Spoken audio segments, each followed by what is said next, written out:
Hello ఈరోజు చాలామంది చాలా ఇష్టంగా తినే రెసిపీ కాకరకాయ కారం అండి.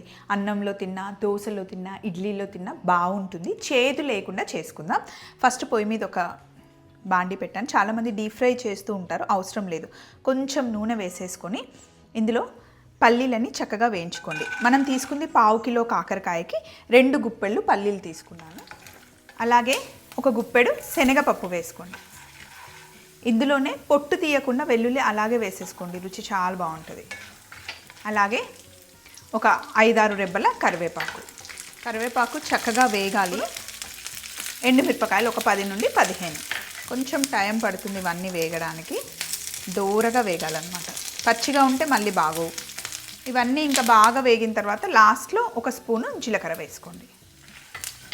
ఇప్పుడు మిక్సీ జార్లోకి వీటిని షిఫ్ట్ చేసేసుకుందాం. కొంచెం చల్లగా అయిన తర్వాత మిక్సీ పట్టుకోవాలి.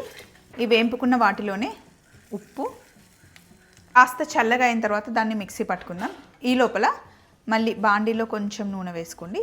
కొంచెం ఎక్కువ నూనె వేసాను, ఎందుకంటే కాకరకాయలు బాగా వేగాలి. కాకరకాయని ముందే కట్ చేసుకొని ఉప్పు నీళ్ళలో వేసుకున్నాను, చేదంతా వెళ్ళిపోవాలని. నూనెలో వేసి బాగా వేయించుకోవాలి, కరకరలాడేలాగా వేయించుకోవాలి. డీప్ ఫ్రై కూడా చేసుకోవాలి. మొత్తం డ్రై అయ్యేంత వరకు వేయించుకోవాలి. ఇలా కాకరకాయని చక్కగా వేయించుకోవాలి. సో ఇంక కొంచెం వేగనిద్దాం. ఈ లోపల మనం మిక్సీలో వేసి పెట్టేసాం కదా, ఇవి కాస్త చల్లగా అయ్యాయి. వీటిని ఫస్ట్ ఒకసారి మిక్సీ పట్టుకుందాం. కాకరకాయలు వేసి ముందే మిక్సీ అయితే చేయకూడదు. ఫస్ట్ వీటిని కొంచెం మిక్సీ చేసిన తర్వాత అప్పుడు కాకరకాయలు వేసుకోవాలన్నమాట. ఇలా చక్కగా వేయించుకున్న తర్వాత నూనె రాకుండా ఓన్లీ కాకరకాయ ముక్కలే వేసుకోండి. అసలు డీప్ ఫ్రైకి ఎక్కువ ఆయిల్ ఏం అవసరం లేదు. ఆయిల్ కొంచెం చేదు కూడా వస్తుంది. సో ఇలా కొంచెం నూనె పోసుకొని మెల్లిగా ఫ్రై చేసుకోండి. దీన్ని మనం మిక్సీ పట్టుకోవాలి. అయితే ఎండుమిరపకాయలు వేసినా కొంచెం కారం వేస్తే కలర్ మంచిగా వస్తుంది అన్నమాట. కాస్త కారం అండ్ కొంచెం పసుపు ఇందులో యాడ్ చేయండి. ఇప్పుడు దీన్ని మిక్సీ పట్టుకోండి. మొత్తం పౌడర్లా కాకుండా మధ్య మధ్యలో ఆ కాకరకాయ ముక్కలు మనకు తెలియాలి. ఇలా మిక్సీలో పట్టేసుకున్నాం కదా, ఫస్ట్ కొంచెం మనకి ముద్దగా అనిపిస్తుంది. కాస్త ఆరబెట్టేస్తే పొడి పొడిగా అయిపోతుంది.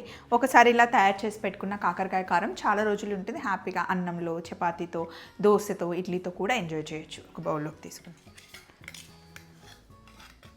మామూలుగా అయితే కరకరలు ఆడుతున్నప్పుడు కాకరకాయని చేతితో కూడా నలిపేసుకోవచ్చు. నేను జస్ట్ అలా మిక్సీలో వేశాను. సో ఇలా ట్రై చేయండి, బాగుంటుంది కాకరకాయ కారం. కాకరకాయ ఇష్టపడే వాళ్ళకి ఇది చాలా చాలా నచ్చుతుంది. మళ్ళీ ఇంకొక సింపుల్ రెసిపీతో కలుసుకుందాం. Take care, bye.